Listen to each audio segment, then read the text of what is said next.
안녕하세요. 공인회계사 감정평가사 곽상빈입니다. 이번 시간에는 양도소득세 비과세 요건이 어떻게 되는지 여러분들과 함께 이야기 나눠보도록 하겠습니다. 일단 1세대 1주택자는 비과세고요. 그 요건에 대해서 한번 생각을 해볼게요.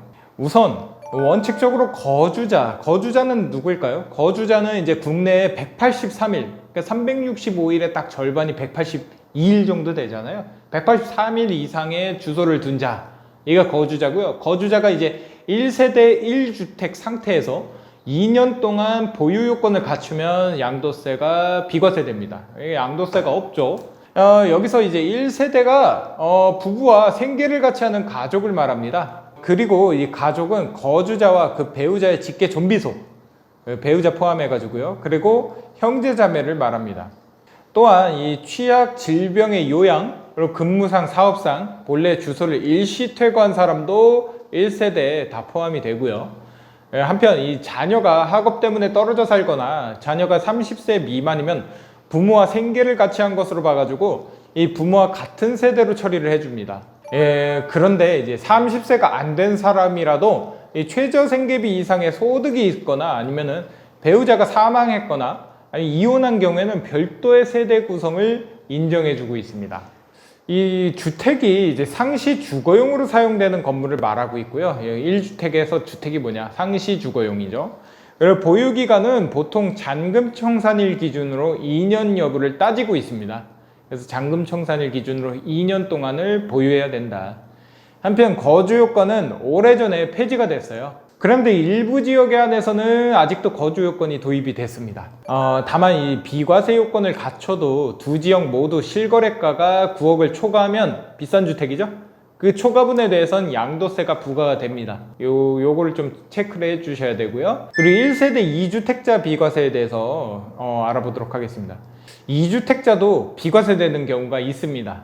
보시면 1세대 1주택자가 주택을 양도하기 전에 다른 주택을 취득해가지고 일시적으로 2주택을 보유했을 때는 그땐 비과세 특례가 적용됩니다. 다만 기본적으로 양도하는 주택은 일단 비과세 요건을 갖춰야 되는 거고요. 그리고 처분 기한을 반드시 지켜야 됩니다. 처분 기한 반드시 지켜야 돼요. 구체적으로 보면 새 집을 사서 이사를 할 때 일시적으로 2주택에 몰리는 경우가 있습니다. 이런 상황에서는 이 새 주택을 구입한 날로부터 3년 내에 기존 주택을 팔아버리면 비과세를 받을 수가 있습니다. 물론 양도 당시를 기준으로 비과세 요건을 이제 갖춰야 되고요. 이게 이런 원리가 앞으로 입주권이 포함된 경우에 이제 비과세 요건을 갖춰야 되는데요. 이 원리가 이제 입주권이 포함된 경우 비과세 판단할 때 매우 중요한 역할을 합니다. 참고로 이 새 주택은 기존 주택의 취득일로부터 1년 이후에 취득해야 이 비과세가 적용이 되고요.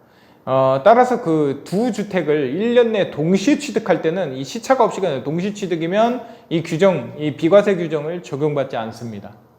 직계 존속 있잖아요. 60세 이상. 그러니까 우리 부모님.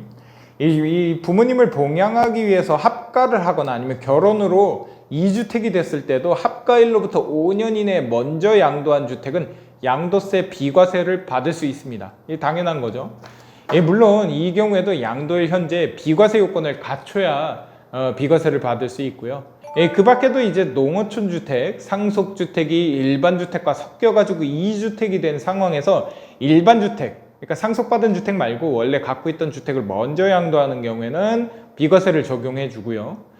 다만 이 규정을 적용받기 위해서는 혜택을 받을 수 있는 주택에 해당하는지를 여러분들이 정확하게 판단을 하셔야 됩니다. 그 부분에 대해서는 이제 구체적으로 세무서에 이제 문의를 해주시거나 아니면 세무사님들의 이제 상담을 받으시는 것이 현명한 검토라고 생각이 듭니다.